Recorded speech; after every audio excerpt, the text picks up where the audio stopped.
Era madrugada do dia 27 de janeiro de 2013. Um grave incêndio ocorre na Boate Kiss, a principal casa noturna da cidade de Santa Maria, no coração do Rio Grande do Sul. Em um cenário estarrecedor, 242 pessoas morreram, em sua grande maioria, jovens universitários. Aquela que era para ser uma noite de festa e celebração entre os estudantes, acabou se tornando o palco da maior tragédia da história recente do Brasil, que parou todo o país e deixou uma terrível marca em uma cidade que, naquele momento, iniciava um luto sem fim. 10 anos depois desse catastrófico incêndio, os sobreviventes e familiares de vítimas seguem na sua busca por justiça, em um polêmico processo judicial que permanece em andamento. Mas afinal, quem são os reais culpados por essa tragédia? E o que realmente causou o incêndio? O vídeo de hoje é sobre a verdadeira história da Boate Kiss.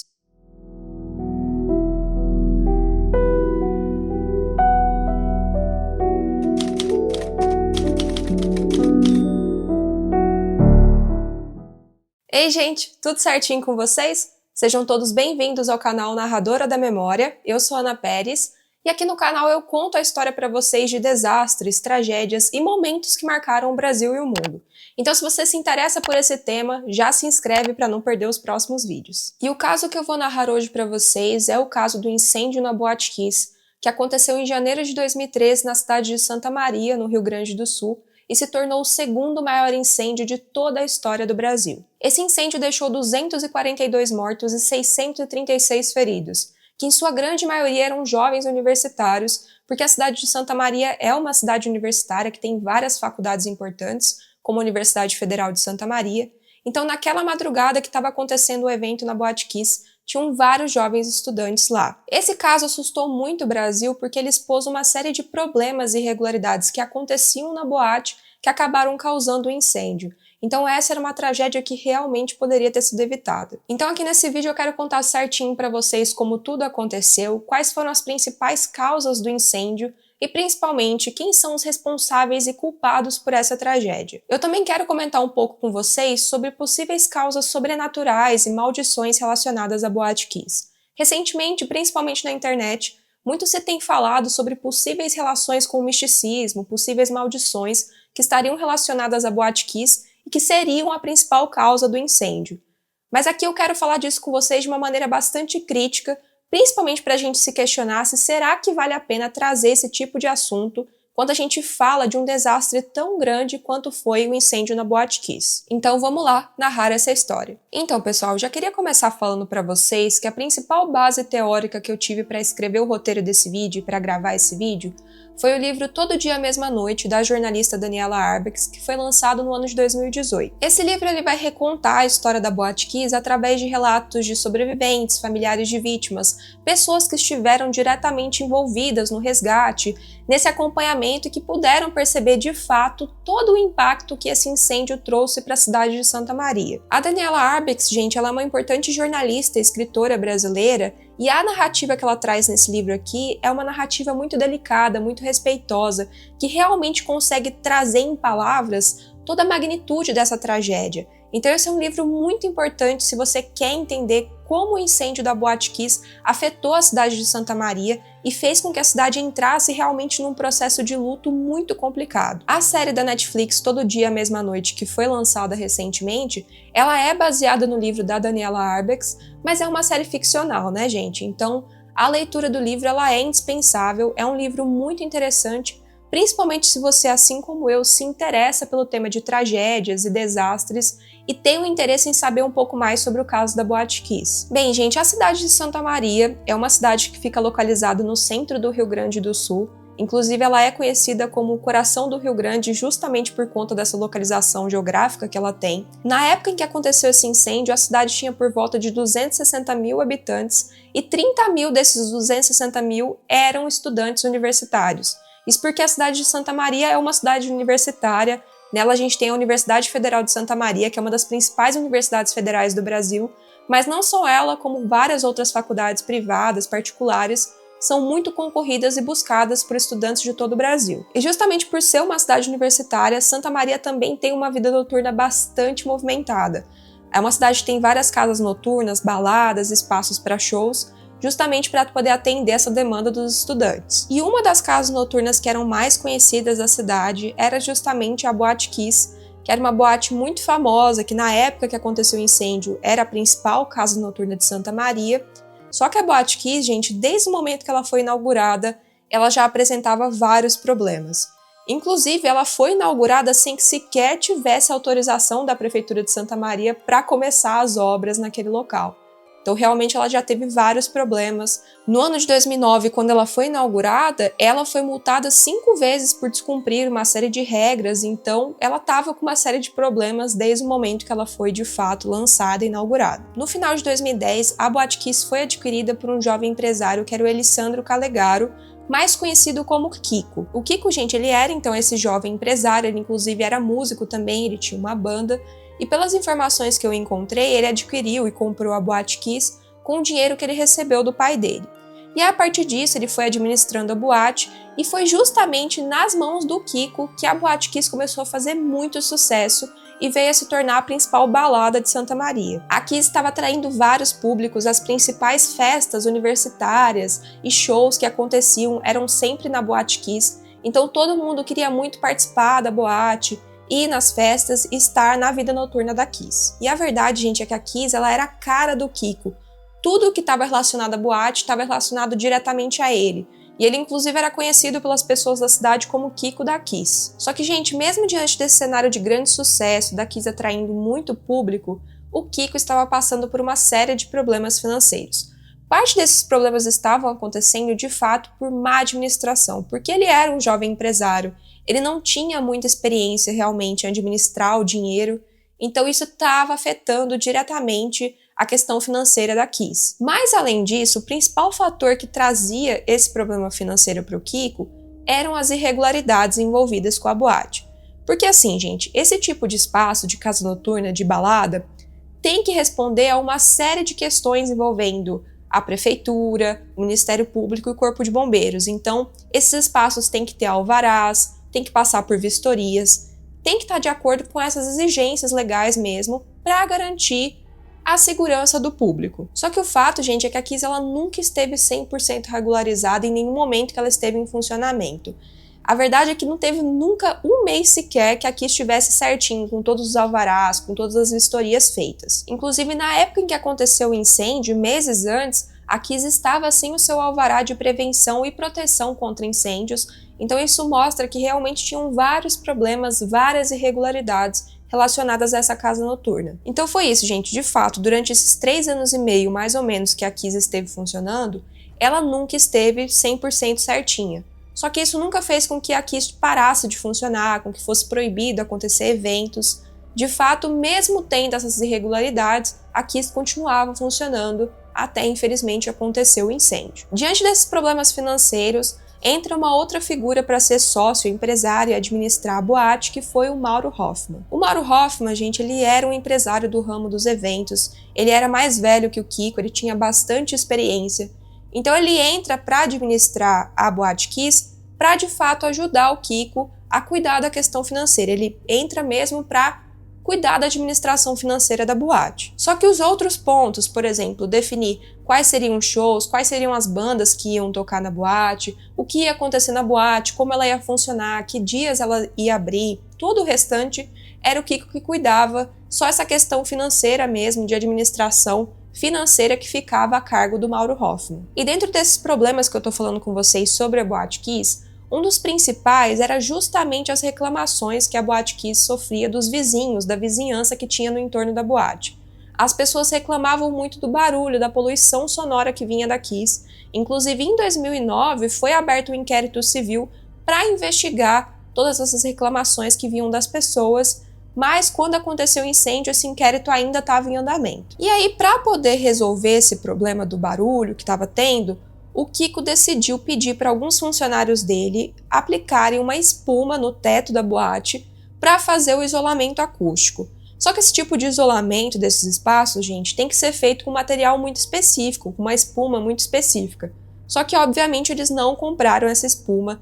Na verdade, eles compraram uma espuma que era de colchão. Eles foram numa loja de colchões da cidade de Santa Maria, e compraram essa espuma, que era uma espuma de um material de poliuretano, que é um material altamente inflamável, e o uso desse tipo de espuma era proibido por lei municipal, então não podia usar esse material ali, porque é um material que leva risco numa situação de incêndio. Só que mesmo assim eles aplicaram essa espuma, aplicaram ela no teto, nas paredes laterais da boate e também nas portas. Inclusive eles fizeram esse processo de colar a espuma com cola de sapateira de uma maneira assim nada profissional, algo muito errado mesmo. E além deles colocarem a espuma nas paredes da Kiss e no teto para isolar acusticamente, os funcionários a mando do Kiko também fecharam todas as saídas de ar da boate e também obstruíram as janelas do banheiro, basicamente para impedir que saísse som mesmo daquele espaço. Só que isso, gente, vai se tornar um problema muito grande quando a gente for pensar na ocorrência do incêndio mesmo, porque vocês já podem pensar que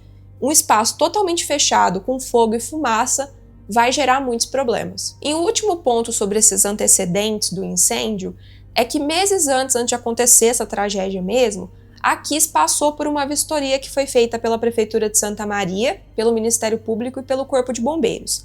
Essa vistoria era justamente para analisar, gente, se tudo estava certinho na boate, se a boate poderia realmente continuar funcionando. Essa primeira vistoria que acontece, ela aponta uma série de problemas, então ela é negada. Aí o Kiko, junto com os funcionários, fazem alguns processos de reforma e é feita uma segunda vistoria. E aí essa, de fato, libera as atividades na Boate Kiss. Só que a questão, gente, é que depois que aconteceu o incêndio, que foi feito um inquérito para investigar, ficou claro que essa vistoria já estava apontando uma série de problemas na Kiss, que a Kiss, de fato, não poderia estar funcionando, mas mesmo assim ela foi liberada. O primeiro problema, como eu comentei com vocês, é essa questão da espuma. Essa espuma não poderia estar sendo usada naquele espaço. As saídas de ar todas obstruídas, as janelas fechadas. Isso já era um motivo para a Kiss não funcionar, mas mesmo assim foi liberado. Só que tinham outros problemas além desse. Um dos principais problemas era a falta de sinalização de emergência na Kiss. A Kiss não tinha sinalização de rota de fuga para uma situação de emergência. E esses espaços precisam ter essas informações, mas realmente não tinha. Outro problema, a Kiss só tinha uma saída de emergência que, na verdade, gente, era a própria porta de entrada.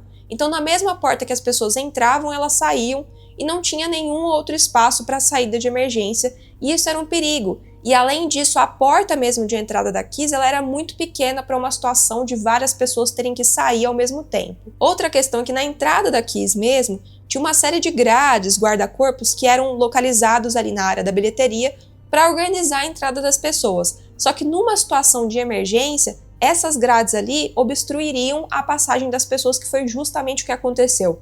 Isso também não poderia ter sido liberado, mas mesmo assim foi. Então isso mostra, gente, que de fato a Prefeitura de Santa Maria, o Ministério Público e os bombeiros tinham conhecimento desses problemas envolvendo a Kiss, sabiam que essa boate tinha irregularidades e que ela não podia estar funcionando, mas mesmo assim essa vistoria foi liberada e as atividades da Kiss continuaram até que aconteceu o incêndio. Então isso mostra, gente, uma responsabilidade muito direta desses órgãos públicos que acabaram falhando de fato nessa vistoria e nessa prevenção de uma grande tragédia. Mas aí então a gente chega realmente ao momento da tragédia em 27 de janeiro de 2013. Na verdade, tudo começa na noite anterior, que foi no dia 26 de janeiro, que ia ocorrer na Kiss uma grande festa universitária, que era a Festa dos Aglomerados. Essa festa estava sendo organizada pelo curso de Agronomia da Universidade Federal de Santa Maria, e essa festa estava acontecendo justamente para angariar recursos para a formatura desses estudantes. Mas além do curso da agronomia, tinham vários outros cursos nessa festa, da zootecnia, da medicina veterinária, da pedagogia, e também estudantes de outras faculdades foram nessa festa para curtir os shows e curtir o evento. Naquela noite, de fato, a Boate Kiss estava muito lotada, iam ter 2 shows, um show era da banda Pimenta e seus comparsas, e o segundo show era da banda Gurizada Fandangueira, que eram 2 bandas muito conhecidas ali na região. Não eram bandas assim, gente, conhecidas a nível nacional, mas os estudantes ali da região gostavam muito do show dessas bandas, então estava atraindo muito público para a Kiss naquela noite. Então, de fato, começou o evento à noite, já na madrugada teve o primeiro show, que foi da banda Pimenta e seus comparsas, e depois de um tempo começou o show da banda Gurizada Fandangueira. E aí a gente entra num principal ponto aqui sobre essa noite, os problemas todos que aconteceram, que foi a questão do público da Kiss específico daquela noite. Não se sabe exatamente quantas pessoas estavam na boate, porque a verdade, gente, é que a Kiss não fazia um controle do público. Isso parece até meio absurdo, né, eles não terem esse controle de quantas pessoas frequentam a boate, mas o fato é que o Kiko, ele não se preocupava muito com isso, ele não se preocupava em anotar de fato quantas pessoas foram na boate a cada dia. A informação que se tinha é que quando a Kiss estava muito cheia, era algo entre 700 e até 800 pessoas numa mesma noite. E nessa noite em que aconteceu o incêndio, depois que teve as investigações e pelos relatos de sobreviventes e tudo mais, ficou claro que era algo em torno de 1.000 pessoas no público da Kiss. Então a boate, gente, ela estava muito lotada.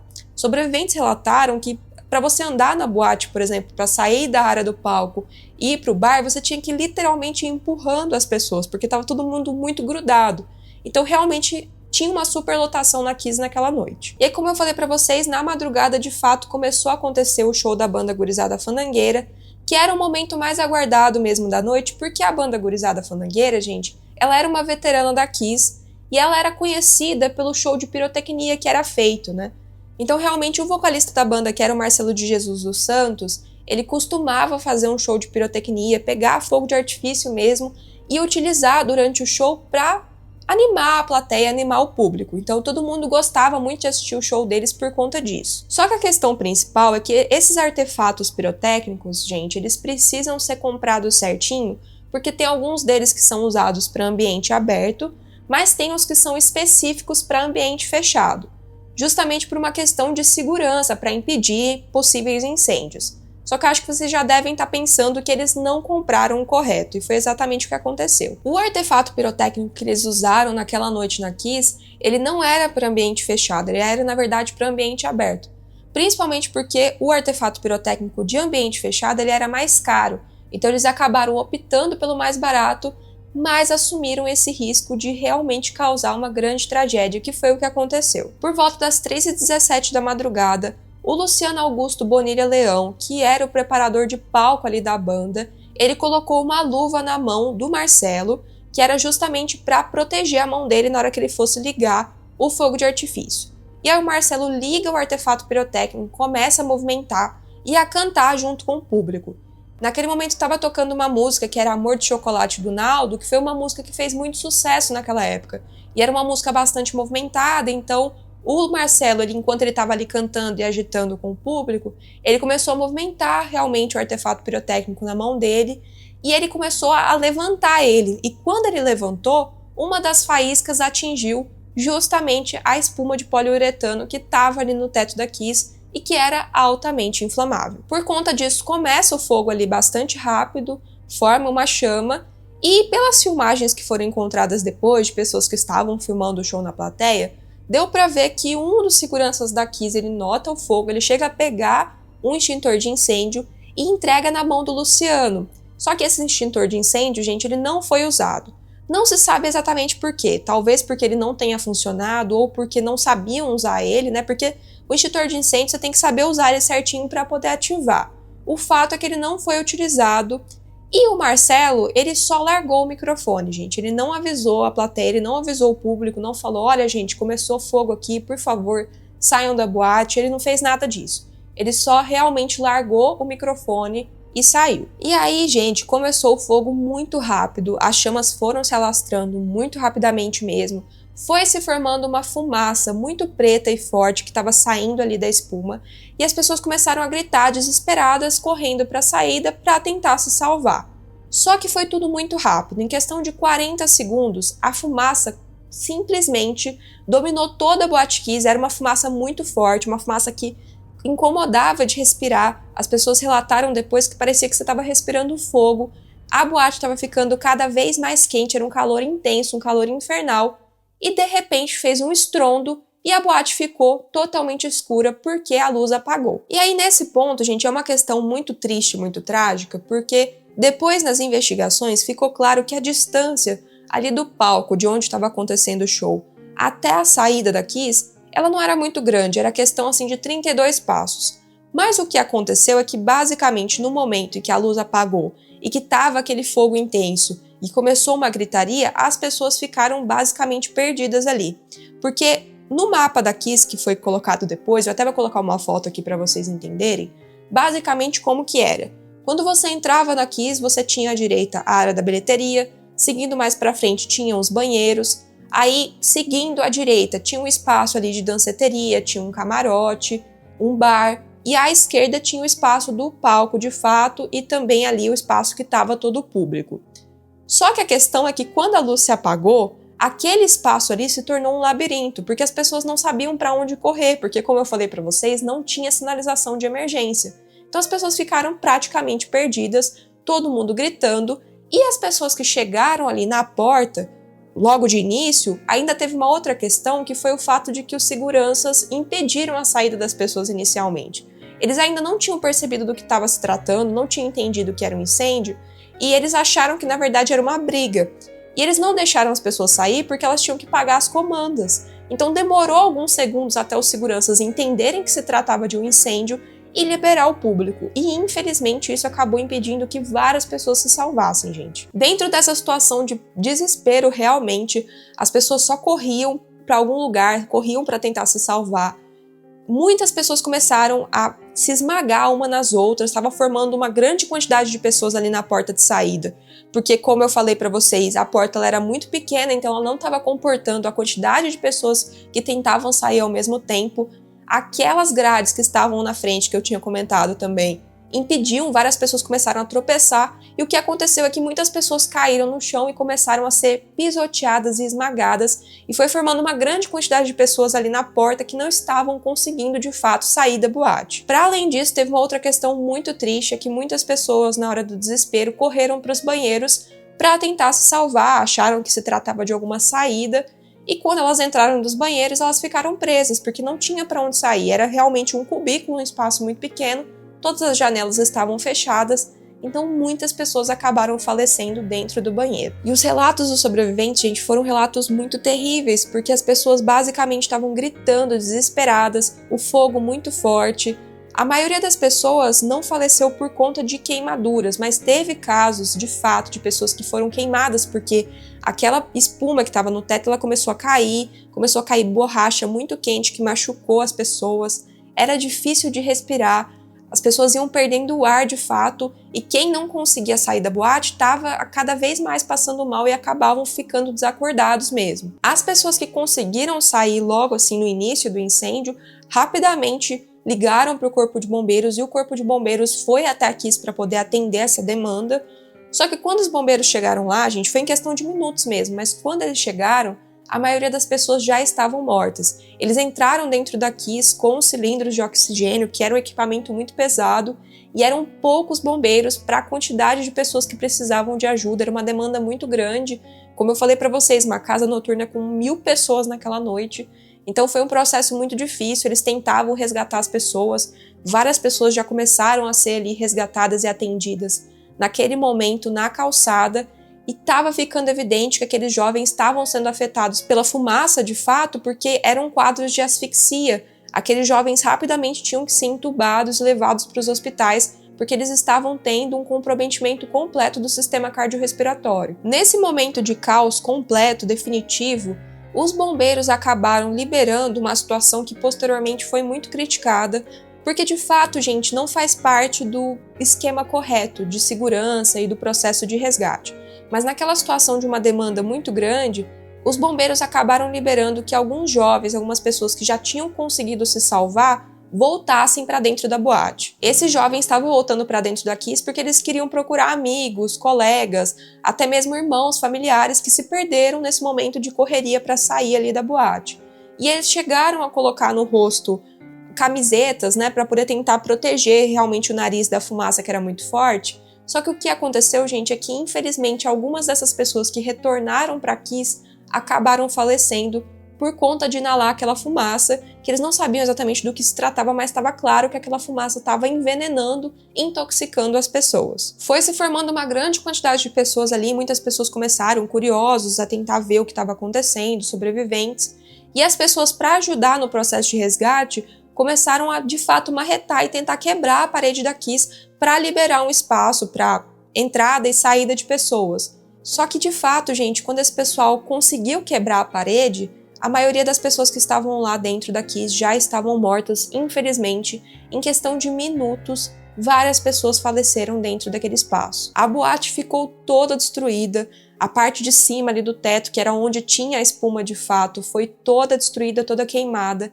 Era uma cena de terror, e quando chegaram os socorristas e a equipe da polícia posteriormente para olhar a situação, os relatos são relatos muito trágicos, de uma cena de filme de terror mesmo, de filme de horror, porque o que aconteceu, gente, é que literalmente se formaram pilhas de corpos de pessoas, principalmente ali na porta de entrada mesmo, porque as pessoas, como eu comentei com vocês, na hora de sair acabaram caindo e foram pisoteadas. Foi uma cena muito triste. E o principal espaço em que se encontraram corpos foi dentro dos banheiros mesmo, porque naquela situação de correr, muitas pessoas acabaram entrando nos banheiros e ficaram presas. E nos relatos das pessoas que passaram por esse processo de resgate, falaram que a cena nos banheiros foi uma cena muito difícil de se ver. Esses socorristas, essas pessoas que passaram por o processo de resgate, ficaram marcadas por esse momento para o resto da vida, porque foi algo muito traumático mesmo. Como eu falei para vocês, naquele momento ali já estava tendo atendimentos mesmo na calçada da Kiss, várias pessoas já começaram a ser atendidas, só que o que estava acontecendo é que vários jovens já estavam falecendo ali mesmo.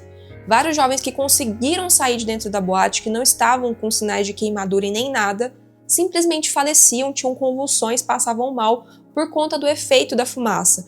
Então os pacientes mais graves começaram a ser enviados diretamente para os hospitais de Santa Maria e eles chegavam lá e já tinham que ser entubados e colocados na ventilação mecânica. E a rede hospitalar de Santa Maria, gente, ela literalmente colapsou porque era muita demanda para a quantidade de leitos que era insuficiente. Foram 577 pessoas que precisaram de atendimento logo no início ali da tragédia, então a rede hospitalar estava tentando realmente atender essas pessoas. Os enfermeiros e médicos ali começaram a trabalhar rapidamente, criando leitos para atender essa demanda que era muito grande. E estava chamando muita atenção dos profissionais da saúde, porque o que estava acontecendo é que aqueles jovens chegavam ali com sinais claros de asfixia, e muitas vezes alguns deles até estavam bem, só que rapidamente começavam a passar mal, convulsionavam, caíam no chão, e muitos acabaram morrendo nessa situação. Então estava dando para ver que aquele efeito daquela fumaça ele era tardio, era um efeito de envenenamento mesmo que comprometia completamente o sistema cardiorrespiratório dos jovens e levavam eles à morte. Então estava claro para aqueles médicos que não se tratava de um efeito de uma simples intoxicação por monóxido de carbono. Tinha algo a mais nessa fumaça que estava matando esses jovens em questão de minutos, e era o principal problema que eles tinham, porque eles tinham que rapidamente atender todo mundo ali para não correr o risco de perder cada vez mais pessoas. E aí, conforme os exames foram feitos ali nas vítimas, eles acabaram encontrando a presença de cianeto no sangue daqueles jovens. E, gente, o cianeto, o ácido cianídrico, ele é simplesmente um dos venenos mais poderosos, mais fortes que a gente tem conhecimento. Ele é um veneno que ele acaba elevando a quantidade de oxigênio venoso no corpo das pessoas e ele impede a passagem de oxigênio para os órgãos vitais. Então, a pessoa que tem contato com o cianeto, ela morre em questão de minutos, ele é um veneno muito forte. E o que aconteceu é que, basicamente, aquela espuma de poliuretano que foi usada para o isolamento acústico, quando ela pegou fogo, ela formou aquela fumaça preta tóxica porque ela tinha cianeto na fumaça. E aí todos aqueles jovens, todo o público respirou aquela fumaça e aquele cianeto. Por isso que as pessoas estavam passando mal e morrendo não pelas queimaduras em si, mas sim pelo efeito da intoxicação e do envenenamento. E o que chocou muitos profissionais ali naquele momento é porque o cianeto, gente, foi o gás utilizado nas câmaras de gás da Segunda Guerra Mundial, naqueles espaços dos campos de concentração. Então os médicos ficaram chocados sem entender como que aquilo era possível, como que eles estavam lidando com aquele envenenamento tão forte. No livro da Daniela Arbex, ela chega a relatar uma enfermeira que falou que aquilo parecia o holocausto dos tempos modernos, porque de fato era um gás relacionado à Segunda Guerra Mundial que estava atingindo aqueles jovens daquela maneira tão trágica e tão difícil. Os funcionários, os médicos, os enfermeiros tentavam lidar com aquela demanda tão grande, com aquela quantidade de pessoas. E naquele momento eles já foram percebendo que tinham casos que eram muito graves e que eles não conseguiam atender ali nos hospitais de Santa Maria. Então, cerca de 70 pessoas, 70 pacientes que estavam numa situação mais grave, foram levados para o Hospital de Pronto-Socorro em Porto Alegre, que era um espaço que tinha uma estrutura maior para tratar desses pacientes, e eles inclusive foram levados em aviões da Força Aérea Brasileira, aviões de guerra mesmo, para vocês entenderem o tamanho da demanda e o tamanho da necessidade naquele momento. Inicialmente, 233 pessoas faleceram e posteriormente 9 dos 70 pacientes que estavam no hospital de Porto Alegre vieram a falecer também, contabilizando 242 mortes. 636 pessoas precisaram de atendimento, tiveram que procurar atendimento na rede hospitalar de Santa Maria. Então todos os hospitais ali estavam tentando ajudar. E outros órgãos também ajudaram nesse processo de tratamento das pessoas, de atendimento. A Força Nacional do SUS atendeu, os Médicos Sem Fronteiras também fizeram atendimentos, a própria Cruz Vermelha também trouxe atendimentos ali para Santa Maria. Então houve um esforço nacional e internacional para atender essas pessoas. E o fato, gente, é que as vítimas fatais que infelizmente morreram dentro da Kiss, elas tinham que ser retiradas de lá, né? Os seus corpos tinham que ser retirados e tinham que ser levados para o ML para todo o processo de reconhecimento. Só que a questão é que o ML da cidade não comportava 233 pessoas ali, não dava para atender essa quantidade de vítimas fatais. Então, naquele momento, eles tomaram uma decisão de levar esses corpos para o Centro Desportivo Municipal Miguel Sevi, que era conhecido como Farrezão, que era uma quadra poliesportiva que tinha 750 metros de área. Então era um espaço bem grande que ia dar para colocar todos aqueles corpos e fazer o reconhecimento. O processo de reconhecimento dos corpos pelos familiares, amigos das vítimas, ele foi muito difícil, eu acho que vocês imaginam, porque pensa, rapidamente, do nada, aqueles pais receberam a notícia de que seus filhos que tinham saído para se divertir agora estavam mortos por conta de um incêndio que aconteceu de uma maneira ainda muito difícil de se entender, ainda inexplicável. E o processo era basicamente que os pais, assim que sabiam do que tinha acontecido, corriam para os hospitais para ver se encontravam seus filhos nas listas de sobreviventes, mas caso contrário, eles tinham que realmente ir até a quadra poliesportiva, até o Farrezão, e só restava fazer esse reconhecimento e, infelizmente, dar adeus para os seus filhos e seus entes queridos. Uma das questões que a Daniela Arbex fala no livro, que me tocou bastante, é que ela diz que essa tragédia da Boate Kiss, ela expressou tudo de melhor e de pior da humanidade. E de fato foi isso que aconteceu, gente, porque o que aconteceu ali foi que se criou uma rede de solidariedade muito grande na cidade de Santa Maria, todo mundo queria ajudar, toda a população estava tentando ajudar as vítimas, os familiares, as pessoas buscavam, entregavam comida, água para os familiares que estavam ali, os taxistas começaram a fazer corridas de graça para atender todo mundo que precisava, ir em busca dos seus filhos. Vários setores da sociedade, policiais, várias pessoas estavam se desdobrando para ajudar a cidade naquele momento. Só que ao mesmo tempo que estava tendo essa demonstração de solidariedade muito grande, começou uma situação muito triste de julgamento, de especulações, uma situação assim muito complicada, porque principalmente o que aconteceu foi que os pais foram muito julgados desde o início, gente. Várias pessoas começaram a falar que os pais eram culpados pelo que tinha acontecido com seus filhos, porque eles deixaram seus filhos irem para uma casa noturna. Sendo que, gente, isso não tem sentido nenhum, os pais não eram culpados, aqueles filhos estavam saindo para se divertir, uma coisa extremamente normal. Jovens universitários entre 18 a 24 anos que estavam curtindo a vida de fato. Então, isso não era a culpa, isso não foi o motivo da tragédia. Os culpados não eram os pais e, infelizmente, essas pessoas foram muito julgadas.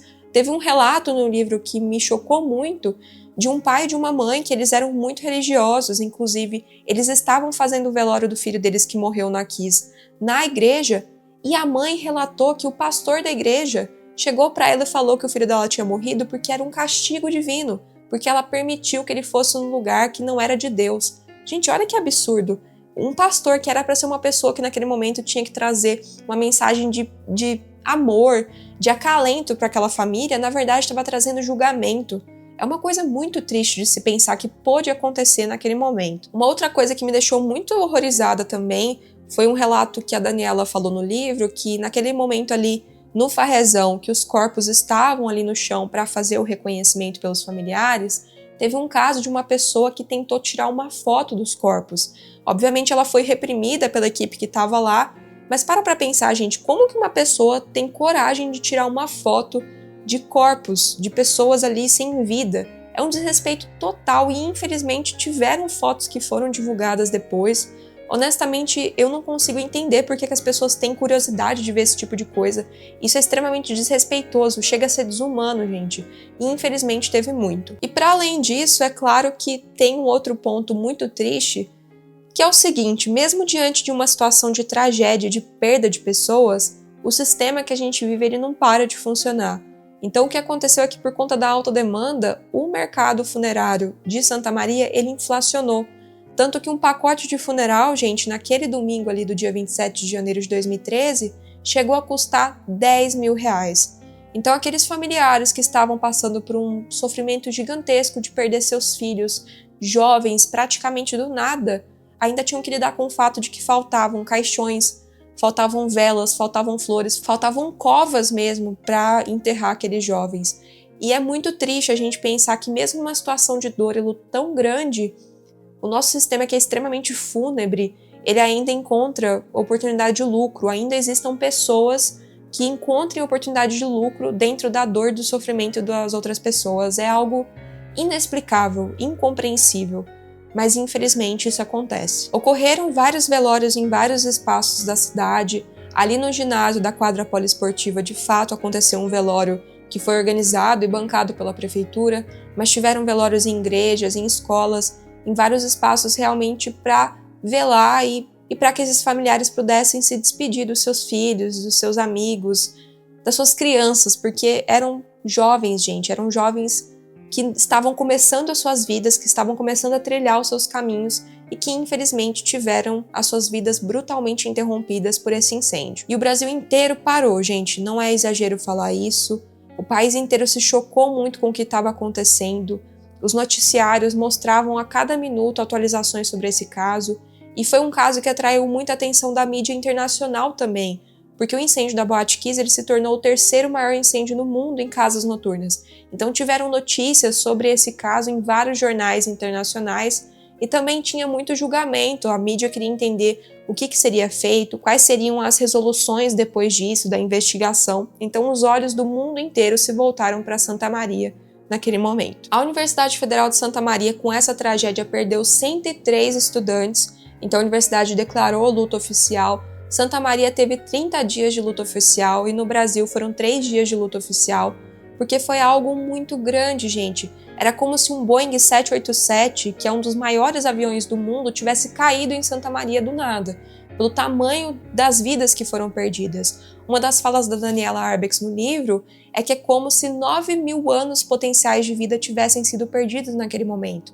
porque contando a expectativa de vida de 70, 75 anos de um brasileiro, foram somados 9.000 anos de vidas perdidas daqueles jovens que realmente estavam ali naquele espaço para se divertir, para curtir a vida, para celebrar, e foram mortos de uma maneira extremamente trágica, extremamente catastrófica. E justamente por conta disso, por conta de ser algo muito surreal e já está se demonstrando ter sido um incêndio causado por irresponsabilidades, as pessoas perguntavam quais eram as causas desse incêndio, por que ele aconteceu e principalmente quem eram os culpados, quem eram os responsáveis por essa tragédia. E, diante disso, foi feita uma ação de investigação bastante rápida e no dia 1º de março de 2013 foi decretada a prisão preventiva dos 2 sócios da Kiss e também do Marcelo de Jesus dos Santos e do Luciano, que eram integrantes da banda Gurizada Fandangueira. O Mauro ele não estava na noite do incêndio, o Kiko ele estava, mas ele conseguiu se salvar, e tanto o Marcelo quanto o Luciano também conseguiram se salvar, mas pela informação que encontrei, teve uma pessoa da banda que acabou falecendo naquela noite. E aí a Polícia Civil começou a instaurar um inquérito para investigar quem eram os responsáveis dessa tragédia,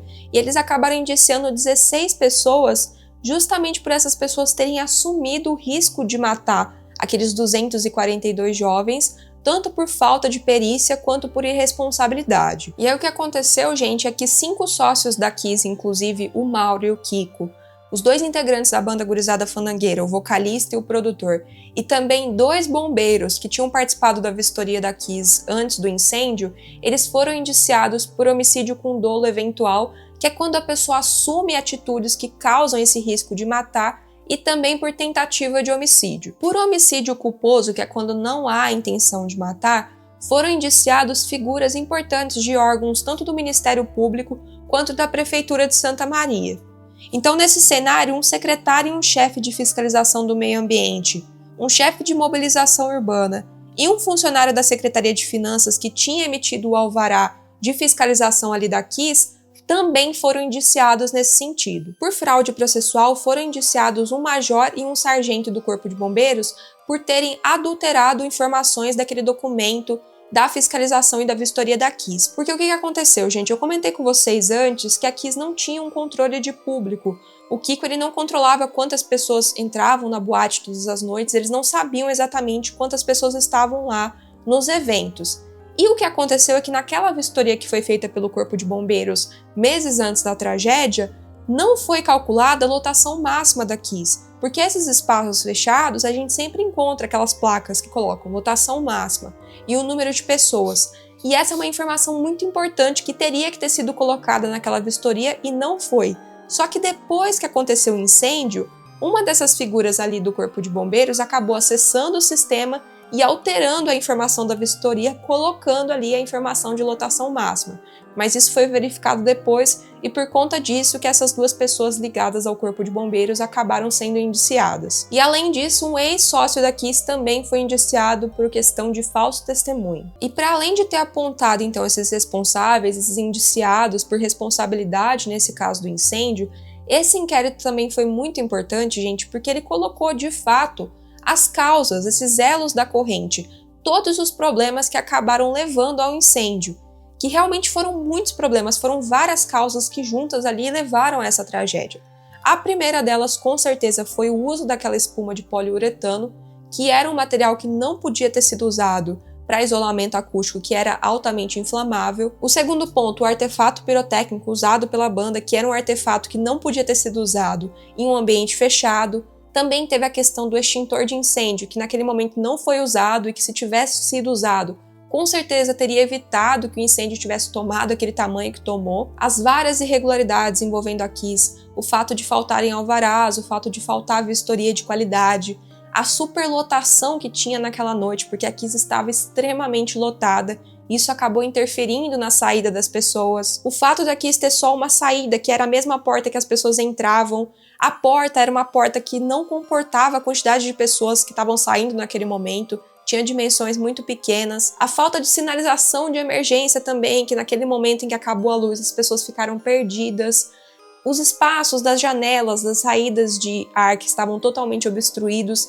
Então tudo isso, gente, todos esses problemas e irregularidades, quando se juntaram, acabaram propiciando de fato esse incêndio. E fica muito claro que realmente por conta dessa quantidade de causas e de problemas, esse incêndio ele tinha vários responsáveis. A gente tinha de fato os responsáveis da banda Gurizada Fandangueira, os donos da boate também foram responsáveis, mas havia grande responsabilidade da Prefeitura de Santa Maria, do Ministério Público e do Corpo de Bombeiros também, porque vários desses problemas aqui, eles tinham que ter sido evitados com as vistorias, e infelizmente isso não aconteceu. Só que o problema, gente, é que quando começou de fato o processo criminal, foram levantados apenas 4 réus, que foi no caso o Mauro Hoffman e o Kiko, e também o Marcelo e o Luciano da banda Gurizada Fandangueira. Então não teve mais nenhum réu relacionado à prefeitura, ao Ministério Público ou ao Poder Público. Isso foi muito criticado, porque dessa indicação dos indiciados que estavam relacionados ao poder público, infelizmente ninguém entrou como réu no processo criminal. Esses réus foram indiciados então por homicídio e tentativa de homicídio com dolo eventual, que foi aquilo que eu falei para vocês, de assumirem atitudes que podiam trazer riscos e mortes. E esse processo criminal da Kiss, ele demorou muito para acontecer, esse julgamento, na verdade, porque a gente passou por um processo, da pandemia e tudo mais, e o julgamento só aconteceu de fato em dezembro de 2021, e foi um julgamento muito polêmico, gente, ele foi acompanhado pela mídia muito de perto, foram várias questões que foram muito criticadas, ele durou 10 dias, então foi um julgamento muito longo e muito complicado. Mas o fato é que em 10 de dezembro de 2021, o Tribunal do Júri do Foro Central de Porto Alegre condenou os 4 réus pela morte das 242 pessoas no incêndio da Kiss. Esses réus eles foram condenados em penas de acima de 18 anos de prisão.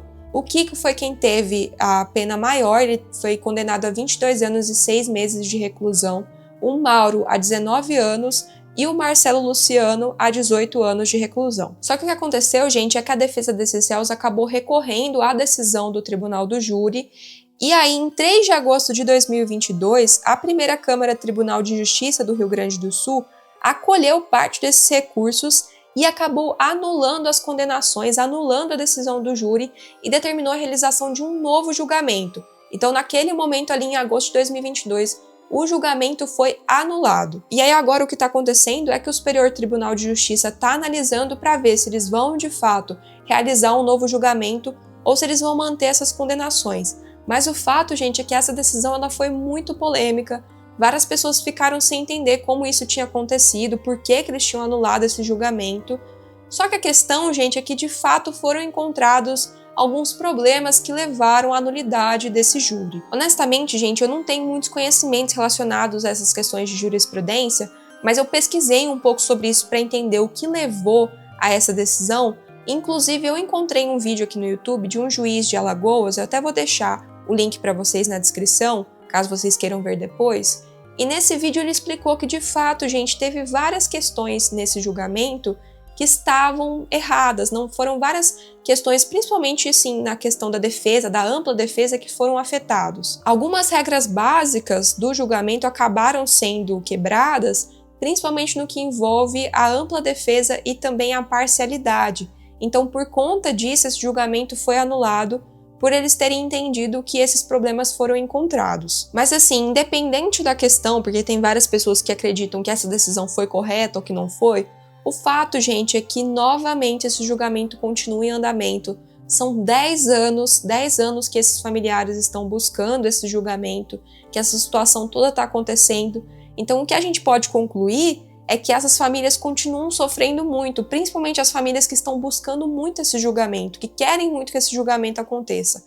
Então, infelizmente, a gente consegue perceber que muitas vezes a justiça brasileira ela demora muito para fazer todo esse processo. Aqui no canal eu já contei vários casos para vocês que novamente trazem essa questão dessa demora, dessa incapacidade da justiça brasileira de fato conseguir julgar os responsáveis e trazer essa justiça para os familiares que foram afetados por essas tragédias. E como eu falei, tem pessoas que acreditam que esse julgamento foi justo, tem pessoas que não acreditam, mas eu acho que tem uma questão que é importante da gente levantar, que acaba envolvendo esses verdadeiros culpados dessa tragédia, é que de fato, gente, o banco de réus ele está incompleto. Esse julgamento ele está colocando ali apenas 4 réus, que são, no caso, envolvendo a banda Gurizada Fandangueira, o Marcelo, o Luciano e o Mauro e o Kiko, né, que eram sócios da Kiss.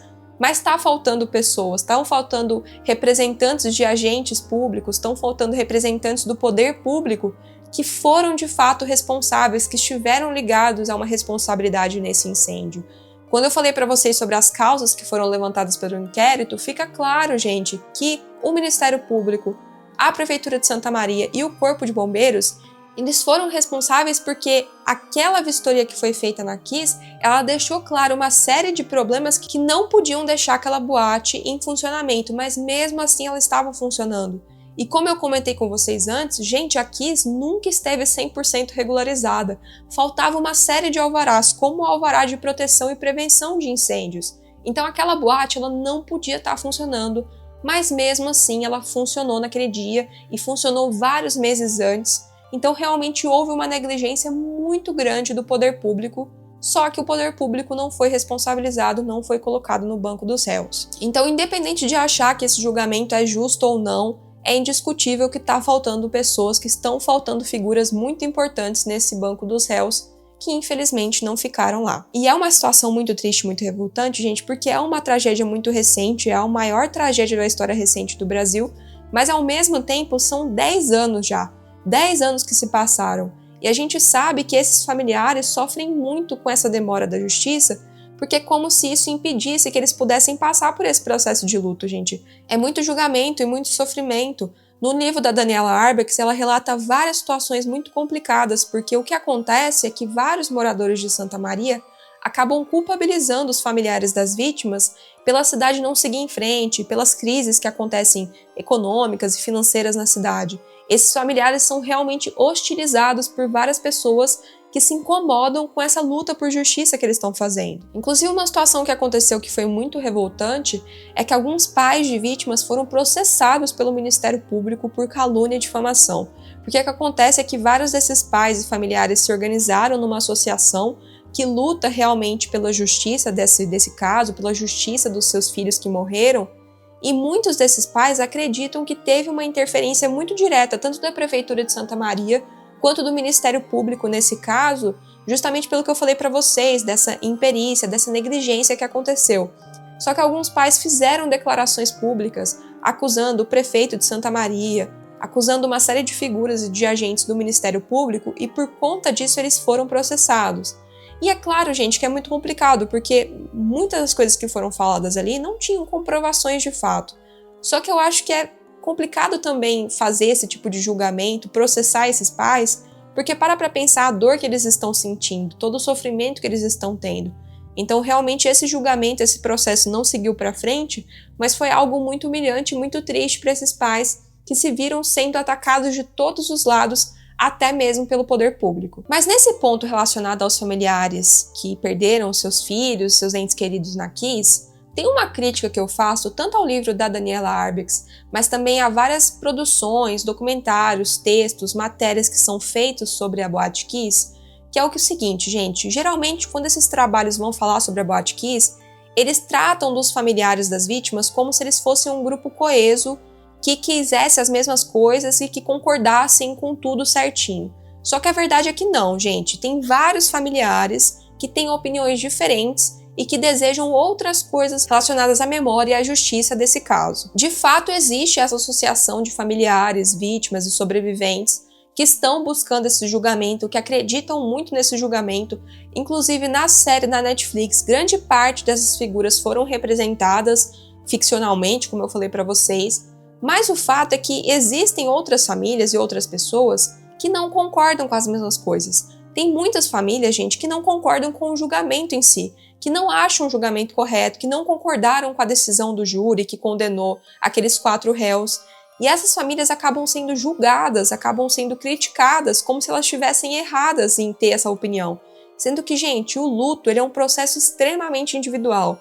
Cada pessoa, cada familiar vai processar a morte do seu filho, do seu ente querido, de uma maneira muito específica. Então a gente não pode julgar essas pessoas, elas não estão erradas em ter uma opinião diferente. O que acontece é que muitas pessoas acabam achando que, muito além de um julgamento, o mais importante seria fazer uma mudança na legislação brasileira para impedir que novas tragédias e novos incêndios como o da Boate Kiss venham a acontecer. Porque, de fato, gente, o que aconteceu é que em 2017 teve uma lei, que era a Lei 13.425, que inclusive ficou conhecida como Lei Kiss, que foi uma lei que trouxe uma série de regulamentações mais rígidas para casas noturnas e ambientes de baladas, ambientes fechados, para impedir realmente esses incêndios, para prevenir e combater incêndios. Só que um dos pontos principais que eram defendidos pelos familiares nessa lei é que ela colocasse uma criminalização dos agentes públicos quando eles falhassem na fiscalização, justamente para criminalizar mesmo o poder público por falhar na perícia, por falhar em observar o espaço, em fazer os alvarás, em colocar essas casas noturnas na situação correta. Só que isso não foi colocado na lei. E para essas famílias, o mais importante seria isso, que os agentes públicos fossem criminalizados por lei para que houvesse uma maior prevenção e combate desses casos. E também tem familiares, gente, que na verdade não desejam nada disso. Tem famílias que só querem seguir em frente com as suas vidas, que não querem ficar rememorando esse caso. E nenhuma dessas pessoas, nenhuma dessas famílias está errada em ter opiniões diferentes. Cada familiar está passando por um processo de uma forma muito individual e muito única. E honestamente eu sinto falta de que esses espaços, esses documentários, esses trabalhos sobre o caso da Boate Kiss também falem sobre essas famílias, também deem voz para essas famílias que têm opiniões totalmente contrárias. E para finalizar esse vídeo aqui, gente, eu queria na verdade trazer uma discussão para vocês que é sobre a questão das possíveis maldições envolvendo o incêndio na Boate Kiss. Eu já tratei sobre esse assunto de misticismo e causas sobrenaturais envolvendo desastres e tragédias no vídeo que eu fiz sobre o edifício Joelma, que eu vou deixar aqui nos cards e também na descrição, para vocês assistirem depois se vocês quiserem. E naquele vídeo eu comentei, gente, que de fato, quando acontecem tragédias tão grandes quanto do incêndio no edifício Joelma e também do incêndio na Boate Kiss, a gente, como sociedade, tenta procurar razões e causas no campo do sobrenatural justamente para tirar essa responsabilidade da causa humana, porque é algo muito chocante, porque nesse caso aqui da Boate Kiss, a gente vê que uma série de responsabilidades, uma série de questões que sozinhas parecem ser muito pequenas, quando são juntadas umas às outras, acabam gerando uma tragédia, um incêndio tão grande que matou 242 jovens inocentes. É algo muito difícil da gente entender e de digerir, porque é de fato uma coisa extremamente chocante. Então, diante desse choque que a gente tem, a gente naturalmente procura responsáveis em causas sobrenaturais, em causas místicas, a gente procura alguma responsabilidade no campo do sobrenatural, alguma maldição, alguma questão espiritual, porque de certa maneira isso tira realmente essa responsabilidade humana, isso tira o peso desse caso de certa forma. Só que é muito perigoso esse tipo de coisa, gente, porque a linha entre a pura curiosidade, conversa sobre esse tema e o desrespeito, ela é muito tênue. É muito fácil quando a gente fala sobre esse tipo de coisa, a gente acabar desrespeitando as vítimas, os familiares, principalmente porque é uma tragédia muito recente. O caso da Boate Kiss aconteceu 10 anos atrás. Tá muito quente na nossa memória, então é muito complicado falar sobre isso. E o que acontece envolvendo a Boate Kiss é que, principalmente depois que foi lançada a série da Netflix recentemente, na internet várias pessoas começaram a falar sobre essas causas sobrenaturais. Muitas pessoas falaram que o que aconteceu na Boate Kiss foi um desencarne geral, alguma coisa desse tipo. Começou um papo também, principalmente relacionado àquela questão do cianeto que eu falei para vocês. Porque o cianeto é esse gás que foi usado nas câmaras de gás durante a Segunda Guerra Mundial, e pelo fato de Santa Maria, ali o Rio Grande do Sul, ter cidades com essa tradição alemã, essa origem alemã, algumas pessoas começaram a fazer uma ligação disso com uma possível herança do nazismo, com a possível herança trágica disso, como se fosse algo ligado a isso, sendo que, gente, não tem explicação histórica nenhuma que comprove isso. Isso é algo extremamente desrespeitoso, porque você basicamente está falando de uma tragédia que foi causada criminalmente por irresponsabilidade e você começa, de certa maneira, a culpabilizar as vítimas por isso. Isso é algo muito complicado e muito errado de se falar. Honestamente, eu ainda acho esse caso da Boate Kiss mais sério do que o do edifício Joelma, porque é um processo criminal que ainda está em andamento, gente. Os responsáveis por esse caso, por essa tragédia, ainda estão sendo julgados. Então a gente tem que ter muita responsabilidade na maneira com que a gente fala sobre isso, porque a maneira com que a gente trata desse caso é a forma com que a gente vai falar da memória do incêndio. Então a gente não pode realmente tratar desse assunto de uma maneira desrespeitosa e irresponsável, que honestamente é o que eu acho que acontece. Na época que lançou a série, gente, eu vi várias publicações das pessoas falando das causas espirituais envolvendo a Boate Kiss, vários assuntos. Eu entendo que isso gera curiosidade, e eu sei que de fato existem explicações religiosas para isso. E tá tudo bem você tratar desse tipo de coisa no ambiente da sua crença e tudo mais. Só que a partir do momento que a gente fala sobre isso, principalmente na internet, a gente tá tornando esse tema público. E é muito complicado, porque nem sempre esse tipo de debate é feito de uma maneira respeitosa. E, infelizmente, a tendência é que as pessoas acabem desrespeitando as vítimas e os familiares e acabem tratando desse caso de uma maneira extremamente errada, porque eu acho que o ponto principal é a gente entender que essa foi uma tragédia causada por irresponsabilidade, causada por imperícia e negligência, e a gente tem que analisar isso dessa maneira até mesmo para impedir que novos casos como esse voltem a acontecer. Então é isso, gente. Essa é a minha visão sobre esse caso da Boate Kiss, principalmente sobre essas possíveis causas sobrenaturais. Não existe nenhuma maldição relacionada à Boate Kiss. Realmente essa foi uma tragédia e um incêndio de causa humana, e a gente tem que ter muita responsabilidade na maneira com que a gente constrói a memória sobre esse caso, a maneira com que a gente fala sobre ele, principalmente para respeitar as vítimas e os familiares. Se você gostou desse vídeo, não esquece de deixar o seu like, de se inscrever aqui no canal e ativar o sininho. Eu tô produzindo vídeos novos todas as semanas, então não deixem de se inscrever. Quero pedir para vocês comentarem aqui qual é a opinião de vocês sobre esse caso, se vocês concordam com a minha visão, o que vocês lembram sobre a Boate Kiss. Foi um caso que realmente chocou muito as pessoas. Deixe aqui também sugestões de outros casos, outras tragédias para eu trazer aqui no canal para vocês. Aqui na tela estão aparecendo as minhas redes sociais, eu também estou produzindo conteúdo delas, então não deixem de me seguir por lá. E é isso, minha gente, muito obrigada por terem me acompanhado até aqui e eu vejo vocês no próximo vídeo. Até mais!